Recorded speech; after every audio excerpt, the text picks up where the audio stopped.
Welcome to the Jersey Crew.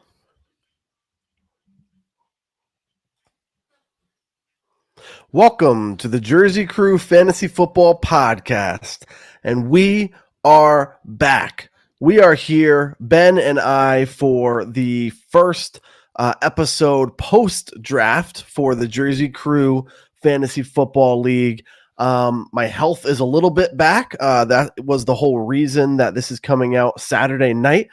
Because midweek I just got hit with sickness. So I'm feeling a little bit better. Tomorrow is our first football Sunday. We're in 2 games already, Thursday night and Friday night. So we have a little bit of more information from those 2 games. And as always, we're here with the defending champ, Ben's as well. How are you doing out there, Ben? I'm doing great. This is real now. Yep. Being post draft. Like as much as the anticipation is like so awesome leading up to the draft itself, like teams are locked in. Oh yeah. There's no going back now. There's only going to the waiver wire or making some trades or something. So and we'll talk about that. Yeah, we'll talk about that. And a big part of this episode is all about the draft recap and how do we feel about the draft that we did ourselves and our league mates as well. How did they do? Who are we panicked about? Who are we pumped about? We're going to bring back a traditional panicked and pumped drop today for the podcast for our technically our second episode this year, but our first one after the draft. And then we get to look at week 1 and even some scores. Like I said, we got this out a little later than normal. So we have a Thursday night and a Friday night game with some injuries, unfortunately, and with some scores too, with some points on the board. So really, really excited to get into it. For Jersey Crew. But before we do, what about just you in general, Ben? You drafted how many teams and how do you feel about those drafts out there? I drafted 3 teams. Okay. And then I drafted 1 co-managed with you. Yep. So for a total of 4 leagues, we did a slow draft for that one. That's also a super flex that we're doing. Yep. I'm in another super flex. And then the newest kind of like different league for me is a 14 teamer, which like if I never returned to that, it would have been too soon. So that is going to take me a little bit to get used to. A 14-teamer with quite a range of managers. Yeah. In the sense of like people who really know what they're doing and people who are kind of in it like to be with the guys. It's a bunch of Jersey guys. And so I'm like the newbie. I don't know them as well, but it's going to be fun to see like how I can work some of my magic, hopefully. Yeah. Didn't love how that turned out. And, as you're in round 16, because we also have a bench of, we have 7 bench players. Okay.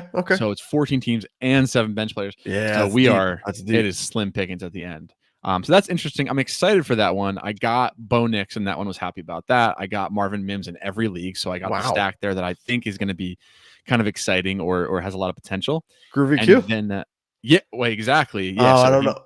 Groovy Q is Bo Nix and Cortland Sutton. Yeah.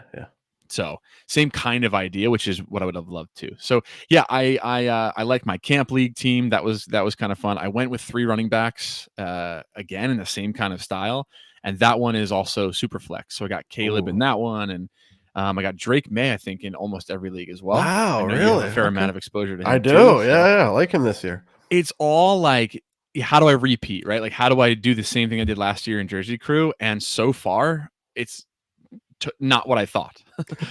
Drake May in like, you know what I mean? Like, but dude, maybe he's the next Jaden Daniels, right? Maybe. Like that was a huge. I mean, you didn't draft him technically, right? You picked him up, but maybe he's someone like that. You never know. We're gonna find out very soon.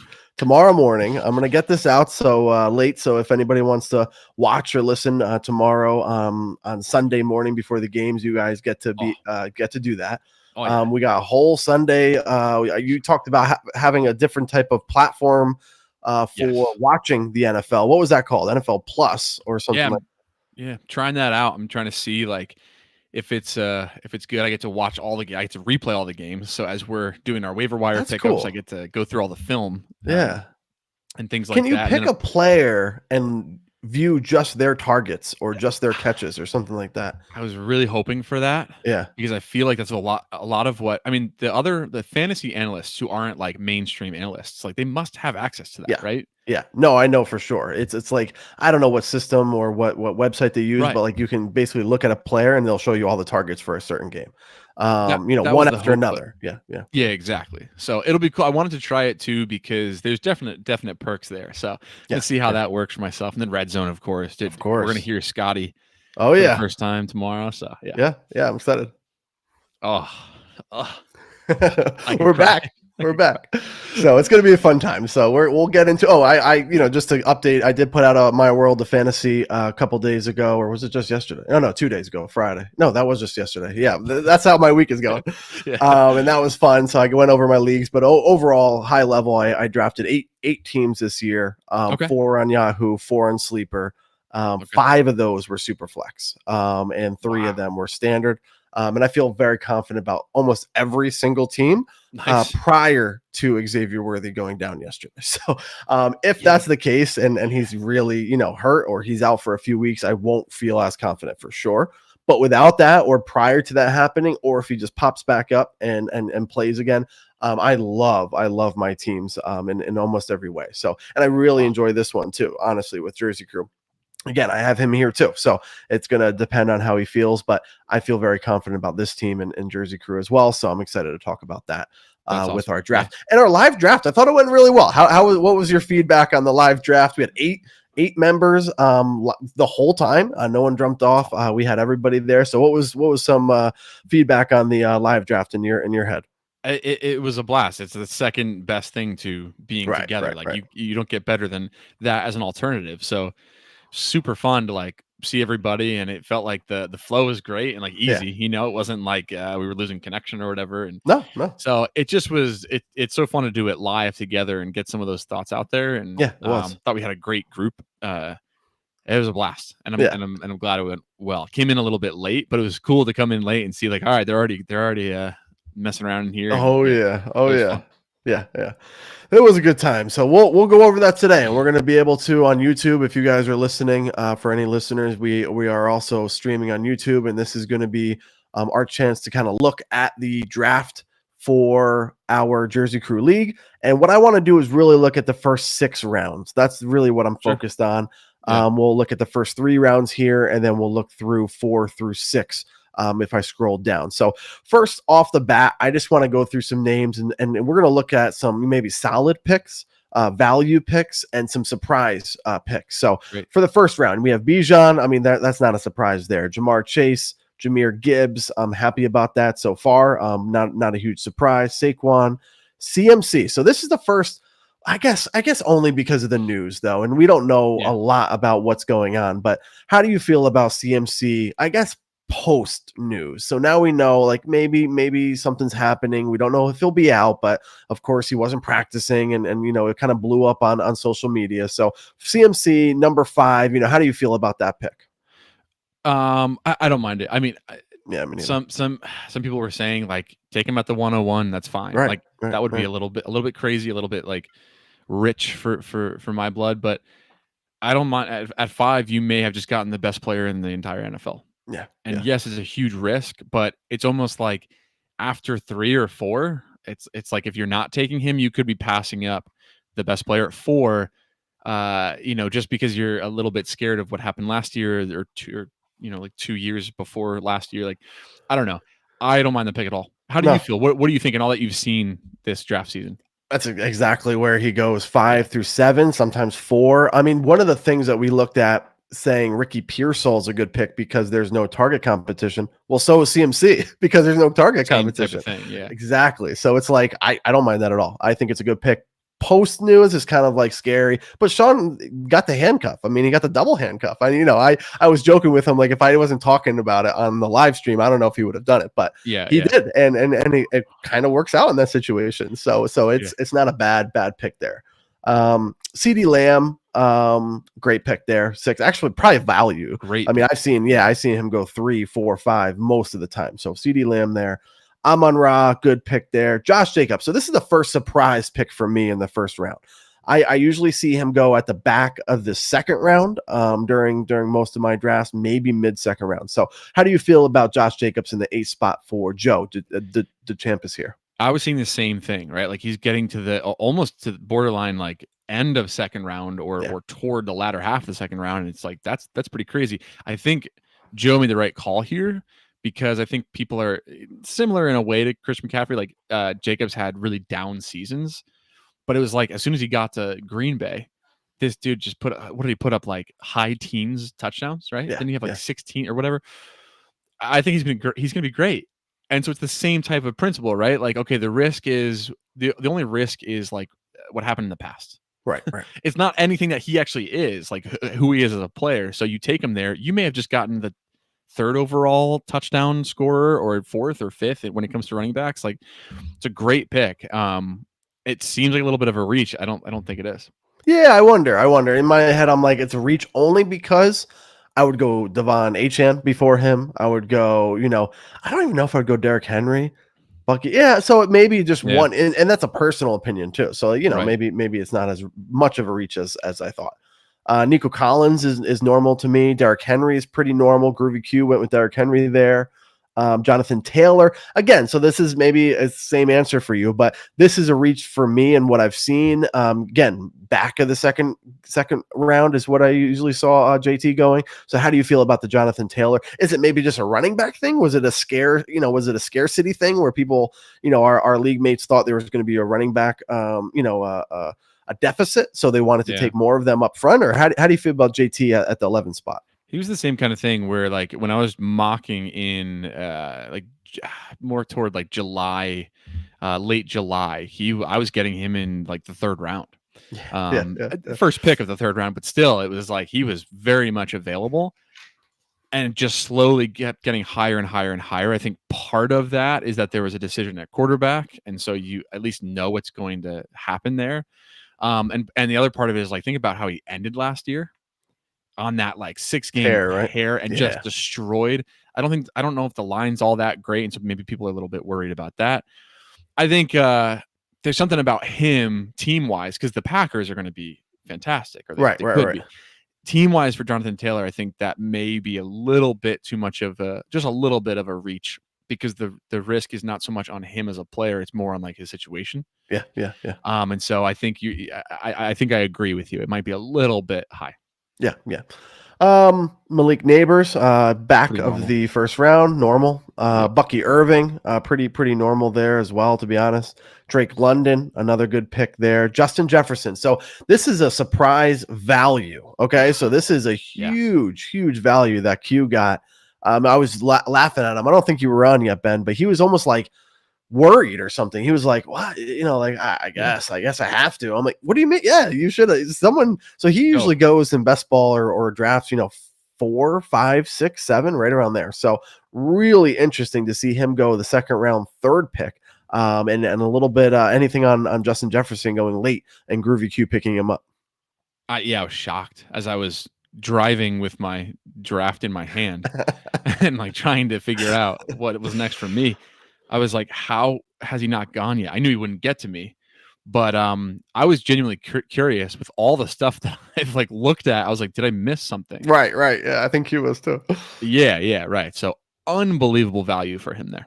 Yeah, hoping he gets some actual value from him this year. But as an average draft pick, he got a great value from Justin Jefferson there. Ashton Jeanty actually gotten a little late, so Sarah got him in the second round, fourth pick. That's a little late, so she got a little value there. I like him. Did you get him on any of your teams, Ben, for the 4 that you drafted? Actually, so I should have said 5, counting best ball. Now, if you counted your best ball, you would have drafted 108. 108. But that's the only team he's on for me. I like him. I don't really know. I don't know. I don't know. I'm not like high on him. I'm not low on him. I'm interested to see what he can do as a rookie. Right. Yeah. James Cook, that's about where he's going after he signed his deal. Devon Achane, a little late in the second round. I like that pick from Jet Up. Shane got some value there. Brian Thomas Jr., again, a little late. He usually goes like towards the end of round 1, beginning of round 2 for Jet Up. Or I'm sorry, Brady Gaga. So far, I mean, Brady Gaga's got some pretty good picks. CeeDee Lamb, Brian Thomas Jr. So we'll look at his team. Puka. So this is another one where it's late second round. Sean picks up Puka Nacua, which could go in the late first round. So almost a round difference. So how do you feel about the Puka pick for Uncle Buck? Yeah, easily could have been where Jacobs was, where Nico Collins was in the first round, like, and any of those subsequent picks. Like I'm very curious on that one too. Are people worried about Matthew Stafford, or is it like, can Puka keep doing this? It's like, yeah, dude. Yeah. Like, he doesn't have Cooper Kupp anymore. He is the guy. He was already getting that many targets with another like number one, a wide receiver one. He might set more records this year. You're making me second guess it, because I did feel that way. I mean, if he made it to me, I don't know what I would have done. That would have been really interesting, because he really does go a lot earlier. But I do worry about his offense and Matthew Stafford and his back and things like that. So you're making me second guess it, because you're right. I mean, who else? Who's number two? Do you even know the name? It's a Devontae Adams, which is maybe why people are like, well, he was just replaced with Devontae Adams. And okay, like I don't know. I don't know if that's true. He's Devontae Adams is amazing, but who knows where he's at in his career. Yep, agreed.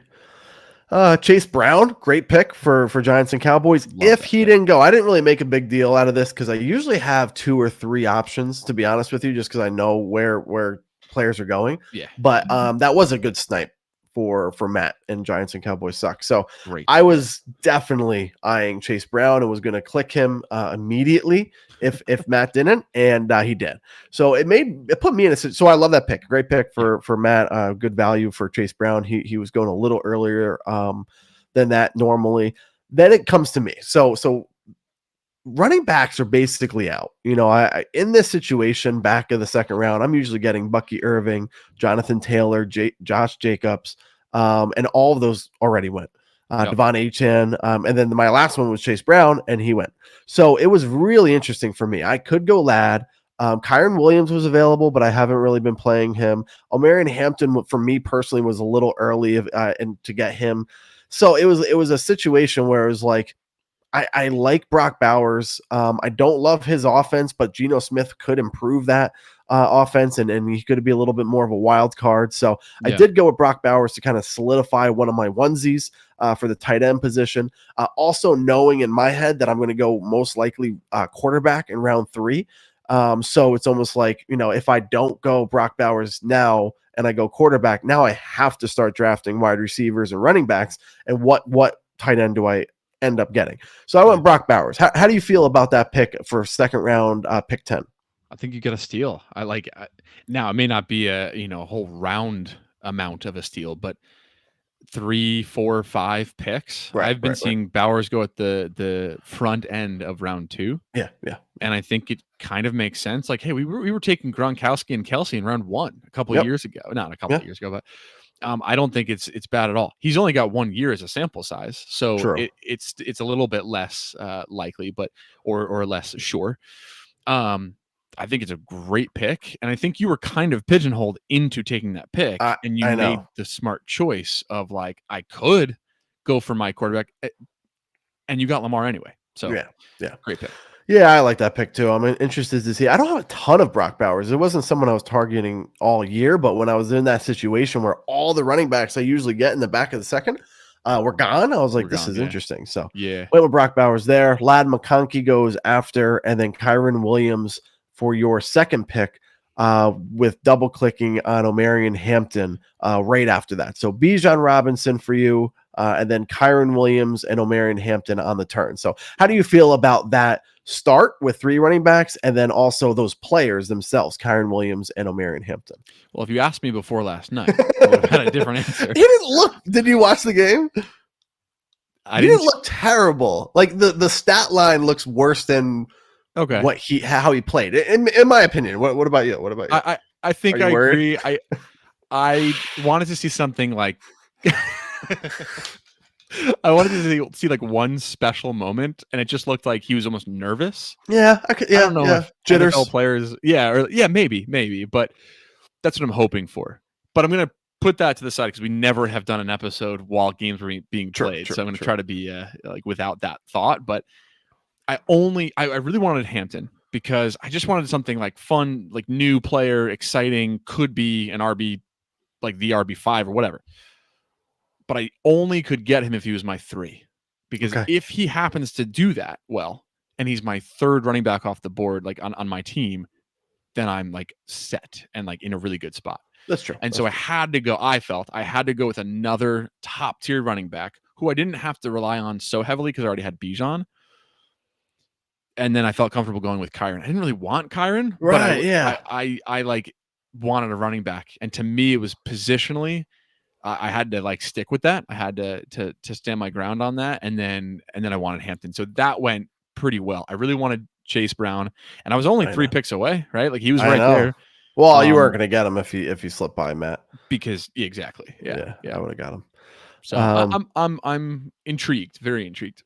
Yeah, I haven't started 3 running backs a lot because so how do you feel? So you pick your 3rd running back, and then you have 23 picks till your next pick. Like, are you like, oh man, like what wide receivers am I going to get? Or you're like, actually, that mid range wide receiver is exactly who I want anyway. You know, like, are you worried about that, or are you just like, you know what, those are the players that I'm comfortable with when it comes to round 4 and 5, that turn for the wide receiver range. I think there's something like more exciting about that range than there is about the tier 2, right? So you got all the top guys, they're gone. The tier after that is like Marvin Harrison, who you're about to see go, and T. Higgins and AJ Brown's in the first tier. But you know, like guys like that there's just too much in their stories and their plot lines. I would rather like take somebody with a little bit more risk, and hopefully like they blow up.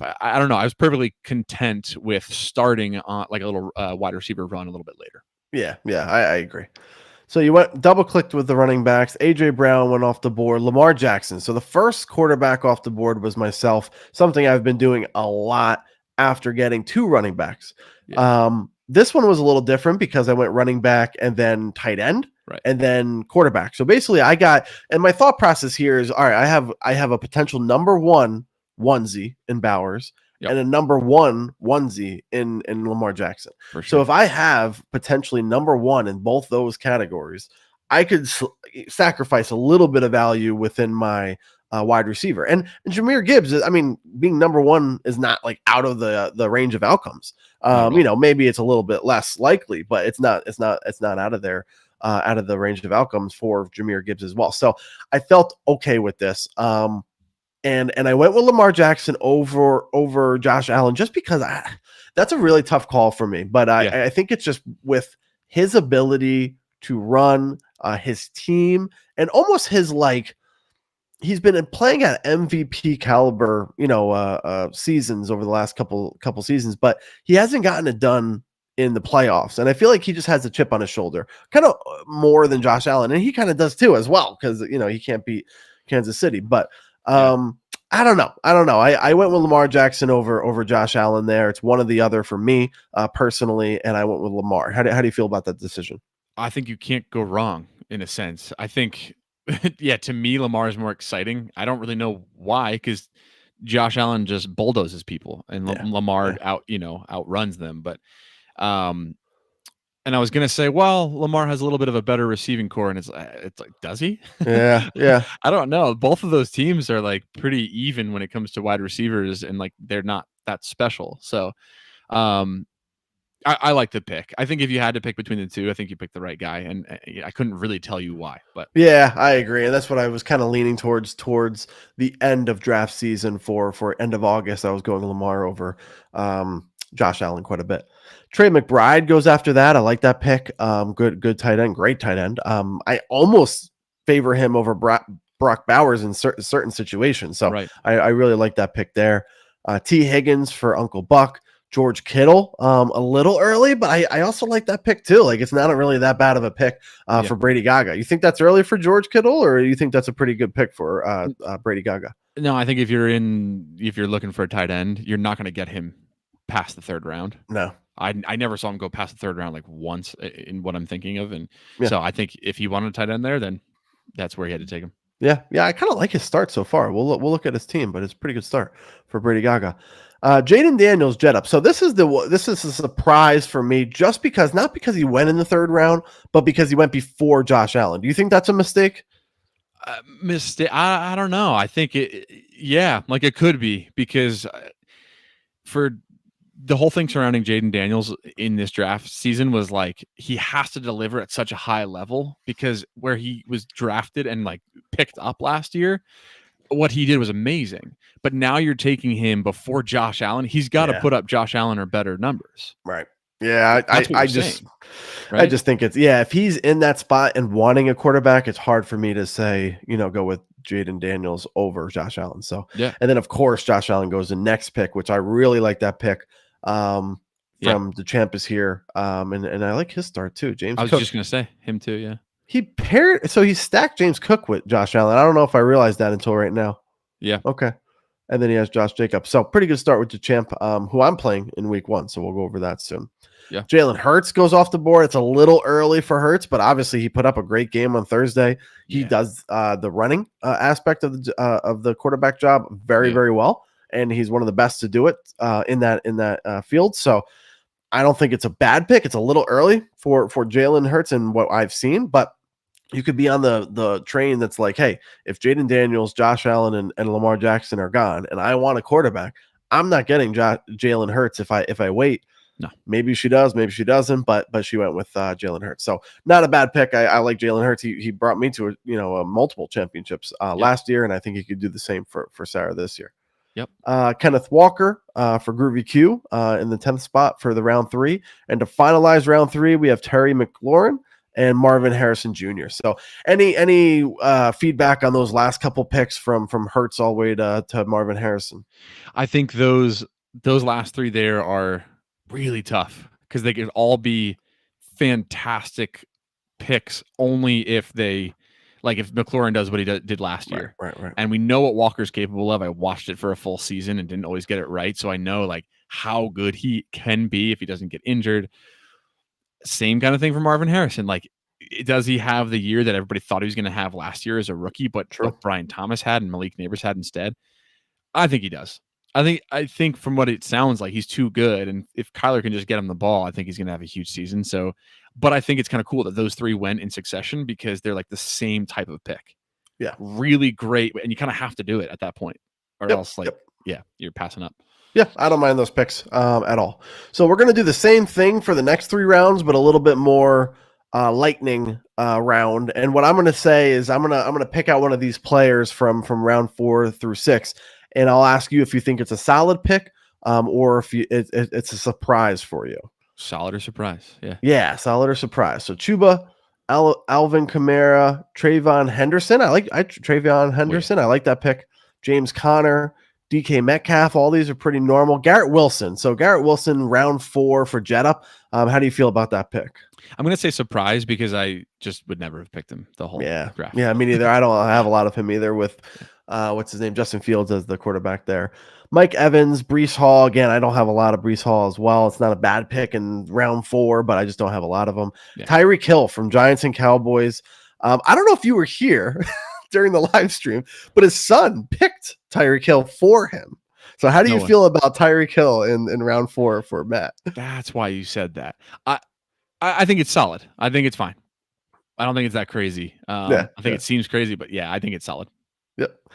Tet McMillan as someone I've been targeting. I'm excited to see how he plays. I'm excited about him. Tony Pollard, someone I don't mind at all. And then JSN and Devonta Smith. So you had 3 running backs. You finally get to your pick for your next 2, and you double click wide receivers with JSN and Devonta Smith. JSN going way later than he usually does, and Devonta Smith going just about where he goes there. So how do you feel about that double click for wide receivers for your team? I never mock drafted that once, not once. And again, it's one of the great things about this league, but it was like, how is JSN still here? I don't really want him that badly, but I'm not going to pass him up because look at the next 10 picks if you want. None of those guys are worth taking over JSN, who has the lead wide receiver role in that offense. Yep. If Darnold can play like he did last year, it'll be great. Like, I don't know. Yeah, surprise for sure. I had to take him. Good. Yeah, I think it's a value pick. I think it's solid there. What about my situation 2 picks before with Tet McMillan? Would you have gone JSN or would you have gone Tet there? I probably would have gone JSN because he's a known entity, but I think Tetaroa could be that good. Yeah, me too. Round 5. So RJ Harvey, Xavier Worthy, myself, which I love that pick, but it doesn't look good now after his little injury. Hopefully he's okay. Joe Burrow in the round 5. I don't know. I maybe a surprise for me. What do you think about Joe Burrow for Giants and Cowboys there? Because he has Chase Brown, right? So I'm going to say solid. Yeah, true. He's stacking him. Right, and he's a pretty good pass catcher. I think it's like not the most attractive quarterback at that. In round 5, it's pretty good. It's pretty solid. Burrow's tough for me. You don't have a lot of rushing upside with Burrow, but yeah. Patrick Mahomes for Uncle Buck, he did decent in the game, but just as an overall prior to the games being played, I like Patrick Mahomes this year. Hopefully his receiving core comes back for himself, but he should have a better year. Devontae Adams, David Montgomery, Zay Flowers, George Pickens looks like it wasn't a great game for him on Friday or Thursday, but he's a great player, and I think he might be in a way better team situation. So how do you feel about the George Pickens from some Ladies Love G-Men in the 5th round? Solid. I think she's got to give it a little bit of time, but it's solid. Me too. Yeah. Cortland Sutton, solid as well. I like him. And then he obviously pairs him with Bo Nix later. Great, Isaiah Pacheco. I don't know how. Do you have any Isaiah Pacheco on any of your drafted teams? How do you feel about Isaiah Pacheco this year? I just like right in the middle, like suspicious. Yeah, right. Almost, a little bit. Yeah. DeAndre Swift, Calvin Ridley, Sam Laporta, Bo Nix. Again, he stacked him with Cortland Sutton, so that's a big one. You did Bo Nix as well with Mims. So interested to see how he does. I don't have a lot of Bo Nix this year, but I have heard really good things about him. So interested about that. Yeah, DJ Moore, Jameson Williams, Travis Hunter. Any takes on Travis Hunter this year with him playing both ends, and do you think he's going to be a wide receiver that's going to be able to finish in the top 10, top 15 of wide receivers this year? It's less about him and more about Brian Thomas Jr. being there. Like I wonder if he was in Carolina, what it would be like Ted is, and so I'm almost just more sad that Brian Thomas Jr. isn't alone anymore. True. That's true. So it's more about him, but I think it could be awesome as long as Trevor Lawrence can get both of them involved on that. And level. You've always loved Trevor Lawrence. You've always been a huge supporter of him. I really tried. He's really helped you. This is going to be the 1 year you don't have him anywhere, and then he's going to just blow up. Yeah. Oh yeah. Tyrone Tracy, Travis Kelce, which actually he didn't do bad. And if Xavier Worthy sits any longer, I mean, Travis Kelce will be huge value there. Yep. And he stacked them with Patrick Mahomes. So quite a few stacks that we're noticing right now. Roman Doomsday, Emeka Ibuka. I like him a lot. Again, an unknown entity. I went with a lot of unknown entities. So it's like, it's going to be boom or bust. A lot of times I went with a big ceiling, but there's also a really a big floor there if I'm not able to hit on some of these rookie receivers. Jalen Waddle, and then last but not least, Matthew Golden. And I believe you went with another wide receiver, Jerry Jeudy. So how do you feel about ending the 6th round, starting the 7th with 2 wide receivers? I think I got a definite 1 in JSN, one of the best 2s in Devonta Smith, right? One of the best 2s on his own team. A potential 1 in Golden because of all the injuries there, and then a definite 1 in Jeudy. And that's what I look for at that point. It's like, who are the wide receiver 1s for their teams who are left? Really happy with what I got. Was I excited for Jeudy? Not necessarily, but man, he ended last year on a hot streak, and he could do it again potentially. I think I really wanted Ibuka. You killed me because he was right there, and for me that would have been my number 3, and so it would have worked for a rookie. But Golden was up there, but not nearly where Ibuka was. So awesome pick for you. Yeah, I'm excited about him. Hopefully, he's really in the mix there, and hopefully Baker plays as well as he did last year to get him the ball for this year. So that's our first 6 rounds for the Jersey Crew draft. I thought they went really well. Some surprises, some solid picks, some values, but nothing out of the ordinary, nothing crazy. Yep. So what I want to ask you is who you are panicked and who you are pumped for. And we'll be able to go over those teams that you believe you're pumped for or you're panicked for. Let's do it.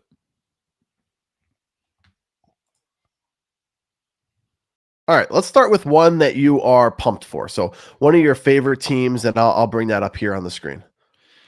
This one was tricky, probably because I want to hate everybody's team right after we all draft, but it's mostly because of the draft season work that I was doing and like who I was liking and who, Yep. and so that's why I'm going to say what I'm going to say. And the Chase Brown pick just killed me. So I do like a lot of what Matt did. I thought he got his guy Saquon Barkley number 1. Yep. For himself, and then he followed that up with Chase Brown, which could just be killer. He did a similar thing to you where it was like, okay, the best guy for him then was a tight end. So now he's got a good onesie there. And then, I said what I said about Joe Burrow, but he's got Joe Burrow in round 5. So it's like he's safe in that way. Got a couple of good pieces there. Addison could be great when he's back and could be just like a Devonta Smith, right? Like a number 2 that's really good. Javonte Williams, I know he didn't start him, but goes off for 2 touchdowns on the first night. So could be solid. A big piece there. Cooper Kupp, I like a lot because somebody else needs to catch the ball in Seattle. So, and I love Cooper Kupp, like always will. Took a Will Shipley, which I thought was cool because then he handcuffed Saquon with that. Yep. Yeah, I think that's a solid team. I do too. I agree with you. Joe Burrow, I'm not huge on, but he could put up a lot of points. He has Chase. He has Higgins. I mean, he could do a lot there. Ricky Pearsall, I thought that was a really good pick in the 7th round for Giants and Cowboys. So I like his team too. Yeah, definitely agree with you there. Don't love the Tyreek Hill pick, but you do a lot of things for your kids. So that happens. But who knows? Maybe he has a good. I just don't think there's a lot of back weighted production towards the end of the season for him. But maybe in the beginning of the year he could put together a couple good games. So. Anybody else that you're pumped about other than Giants and Cowboys suck? I gotta go. I'm trying to be fair and even here. I gotta go quick, like 2. So Groovy Q, because the Bo Nix and Cortland Sutton, I think that's going to be a killer stack this year.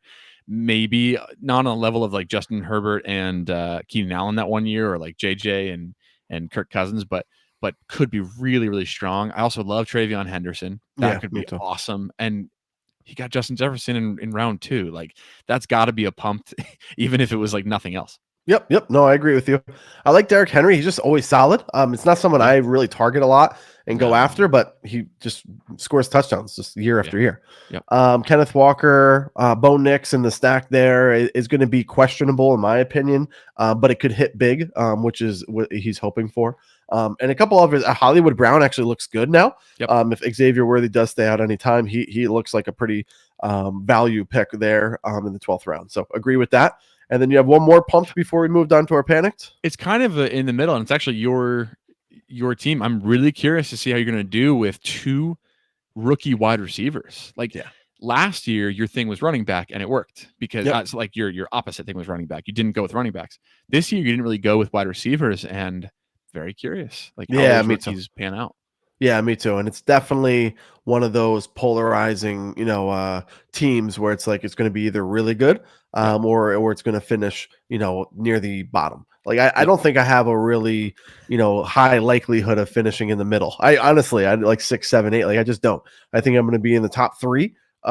If these guys hit, if Xavier Worthy comes back, if the rookie quarter or the rookie wide receivers hit, if Lamar Jackson has an MVP season, Jahmyr Gibbs gets a lot of pass catching work and goes off and takes the 1 spot instead of a 1A 1B, just a complete starter there, and then Brock Bowers just dominates in Las Vegas. I think that could go really well. And then the reverse would be, hey, Jaylen Warren is my second starter, so maybe something is goes wrong there. Travis Etienne is the backup there. So the running back situation is not great.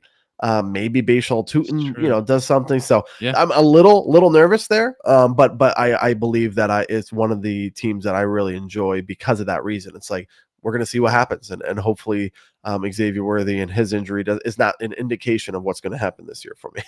Yeah. No, that's true. Cause he's still there too. I would love to see how I can get Kyle Williams off your hands if we want to make a little. That was another one that you said you were about to grab at the end, and I grabbed him.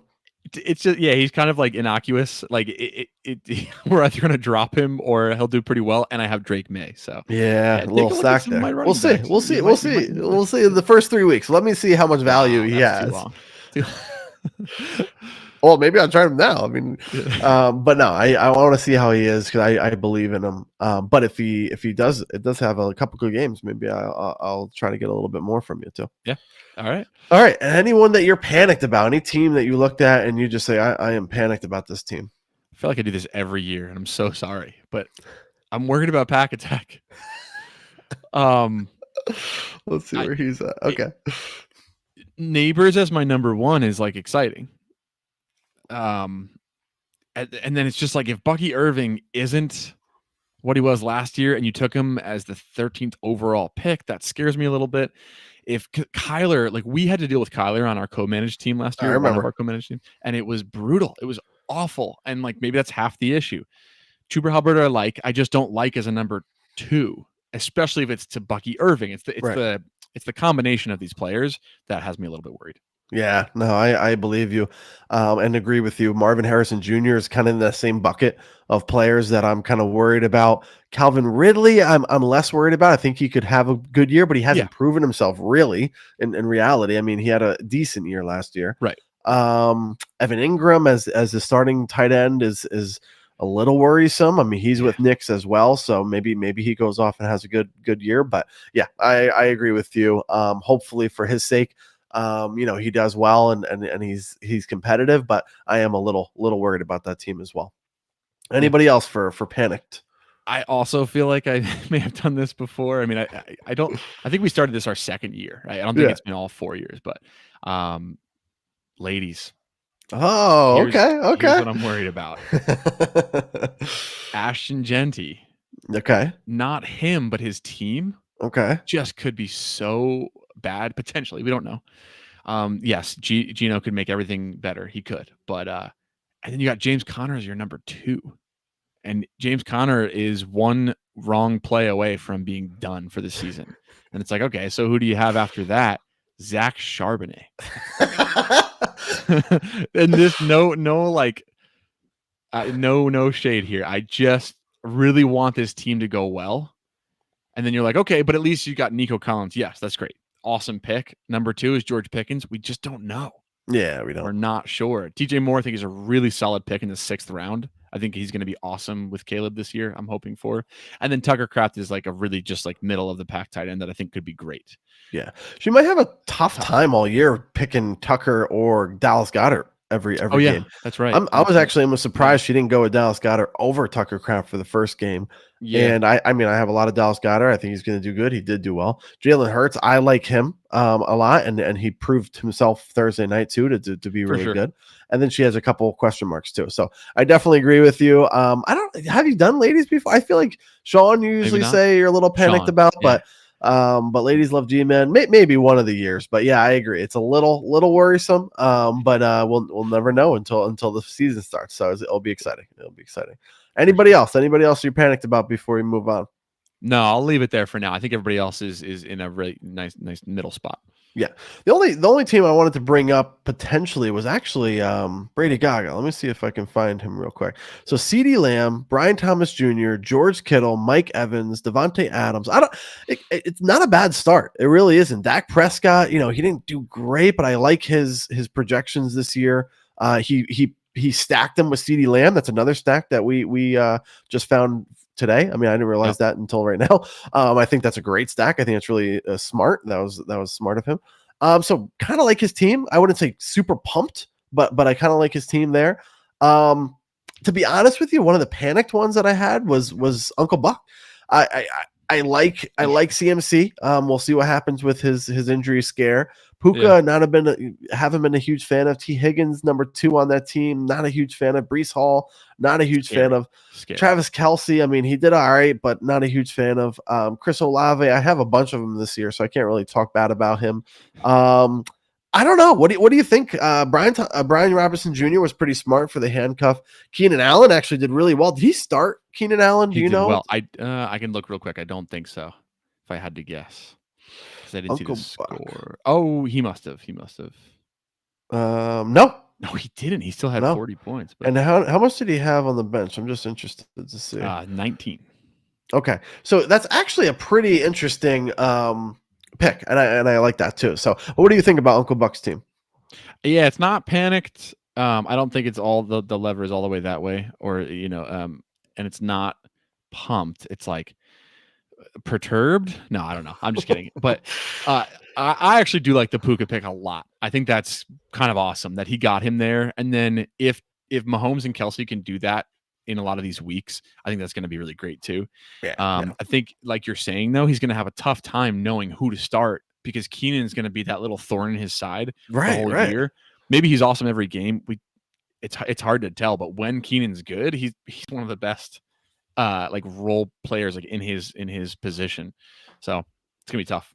Yep, I agree. So with all that, the draft is over. First two games have been played, and we are looking at matchups right now. Wow. So great start for me. Off the board with 0 points after my first player played, so I'm really happy about that. Benz has 12 points, and not a great start there as well. But we have some good starts here. Groovy Q and Uncle Buck, that game looks pretty high powered right now, within the 130s projected. So a couple scores are on the board already, and our season is off to a good start. And tomorrow is the day that all of these teams start to play, and I'm excited to see what happens. So any matchups that you look at, I mean, right now Yahoo's actually doing a matchup of the week, so that's interesting. They're actually picking one, and it kind of highlights your scoreboard and stuff like that. So my matchup, the Godfather and DeChamp is here, is the matchup of the week. One of the games of the week that I wanted to highlight was your game, Ben, as a defending champion. His first game after winning the championship against Gangrene, the team that has won the most championships as the active member of Jersey Crew right now. So how do you feel about your potential matchup with Gangrene, and what do you need to happen for that to go your way? Look, I'm number 2 in the power rankings. And so there is a target on my back, right? It's number 2, right? Or number 3? Two, yeah. And Gangrene's number 1. So it's a great way to start the year. I'm the Eagles. I guess he's like the Cowboys or whatever. Yeah. I think it's been a great game. It's also just so fun because Sean said he's like his least favorite player manager to play against. So I think he's got a little bit more like security in some of his players, where I need certain things I needed Hampton to have a really great game. He didn't. So now I need Judy to show up. I need Bijan just to be Bijan. And then dominate, the big question is, like, can Drake May get me even Jordan Love type numbers, right? 20, 21, 22. If I can neutralize the quarterback matchup for us, I think I can beat him in a couple of those other spots. Yeah, I agree. It is exciting. We're here. We're looking at players. We got scores on the board. We got matchups that we're talking about. So very fun time to be alive with the Jersey Crew, with football, and with fantasy football in general. Glad we went over that. I wanted to touch base on just one last thing, which is the Survivor contest. So I had a optional Survivor contest, but all 12 managers are ready to go in the Survivor contest for the Jersey Crew. So we used to call it Survivor Royale, and we'll do the same this year. And that means there's a $360 pot for Survivor. Traditionally, over the last 2 years, we did about $200. So big pot, $360 for the winner of our Survivor Royale contest. Again, eliminations do not start until week 3. So the top score for this week is immune from week 3. The top score from next week is immune from week 3. And then everything starts on week 3. The lowest score is eliminated. So we're back. We're going to have fun. And it's a bigger sweat too. Also, it's a bigger sweat because this is the only payout other than the champion that gets money this year. So how do you feel about Survivor? And are you doing anything differently, or are you just excited about it? Or what do you think? I just am excited. And because now the week 1 is upon us, we're going to start to feel some of those differences of no divisions and different type of Survivor. And I haven't like processed it yet. And even you said before, like, you're either going to be a top 3 team or a bottom 3 team or whatever. It's like, well, yeah, because if you're in the middle, you have to be top 6. You can't be top 8 anymore. So that's different too. So I usually am like, week 1, it's all good. I feel pretty calm. I want to win. Yep. I want to win week 1, and if I can get immune on week 1, let's have it. So I'm already thinking that way. Yeah, How about you? totally. Yeah, I mean, it's definitely on your mind if it's $360 pot. Yeah. If it's the only other payout, like, hey, if I want to make money, but not necessarily win the championship, I got to win Survivor, you know. And it doesn't mean you have to have the most points in the year either. You just have to make sure that you're putting up consistent points. You're not the lowest score. That's what you really have to really focus on. And I'm off to a great start with my points so far. After one player, so I'm excited about that. But no eliminations until week 3. So if it's going to happen now, that's fine. Yeah, true. But yeah. So before we sign off, give me your prediction for your game against Gangrene. What do you got? I'm gonna take him, because if he was gonna get too far out ahead of me, I think it would have happened in the 2 players that he had. I think we're pretty much even right now, and so if we start even, then I think I can take it. So I'm gonna take myself. All right. Yep. I'll take you as well. And then I'm gonna say, you know what? Even with that 0, I'm gonna still say I win somehow. One of my players or 2 of my players goes off. And what I mean by goes off is, 5 to 10 points more than they're projected. I'm going to say at least 2 of my players go off, and I get the W, even with Worthy at 0 after his game. So we are here, man. This is fantasy football. This is Jersey Crew. This is the Godfather. And Ben's coming off a championship victory, year 20. We didn't even mention that during this entire episode. We got the 20th anniversary starting tomorrow, so it all begins. We're getting ready to go, and I'm very, very excited. So good luck out there, Ben, and good luck in your other leagues as well. Yeah, you too. In all 8. Let's do this. Let's go.